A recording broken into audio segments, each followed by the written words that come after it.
Hello everybody, this is Ryan from My Try Running Programs, and today we're doing a shoe review on the Charly Vigorate PFX, a great budget running shoe and one worth considering.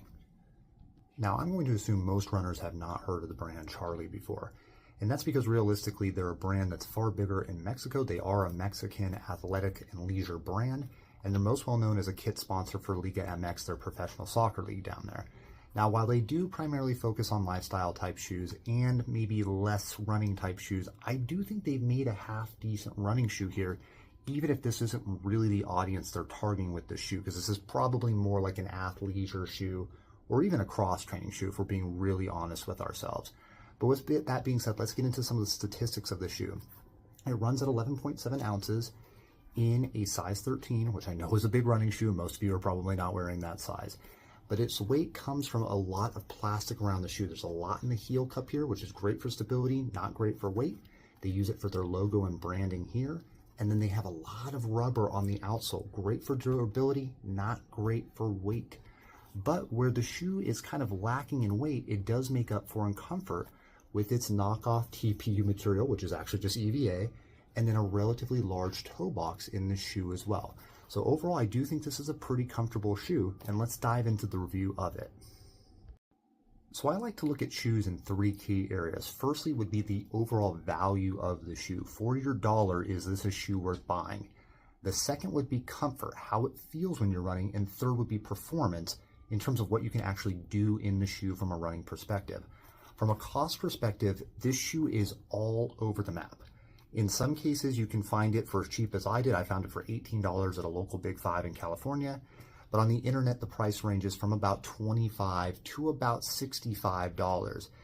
And overall, for a shoe that I think can comfortably get about 300 miles in it, that's not half bad for a decent running shoe. From a comfort perspective, I think this is an awfully comfortable shoe. The first 100 miles, you could have told me this was an Adidas Boost shoe if you were blindfolding me, and I would have believed you. But by mile 200, this is where we start to feel the cracks in the armor a bit, and I would say for most runners, it's going to die off pretty hard in terms of comfort by mile 300.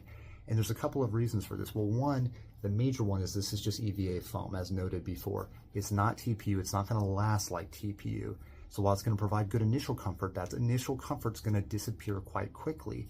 The other problem is that the midsole is not backed up by a good insole. This is the factory insole, and as you can see, it is beaten up, and it gets beaten up quickly.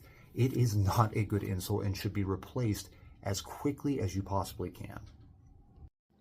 One thing that I would add about the comfort of this shoe is that the upper is actually pretty darn comfortable. It stretches well. It's a basic canvas stretchy type material, but it feels really good on the foot and it provides a lot of breathability. So if you're somebody with issues like I do with foot sweating, this is going to help a lot from that perspective because it's going to allow your foot to air out quite a bit as you're running.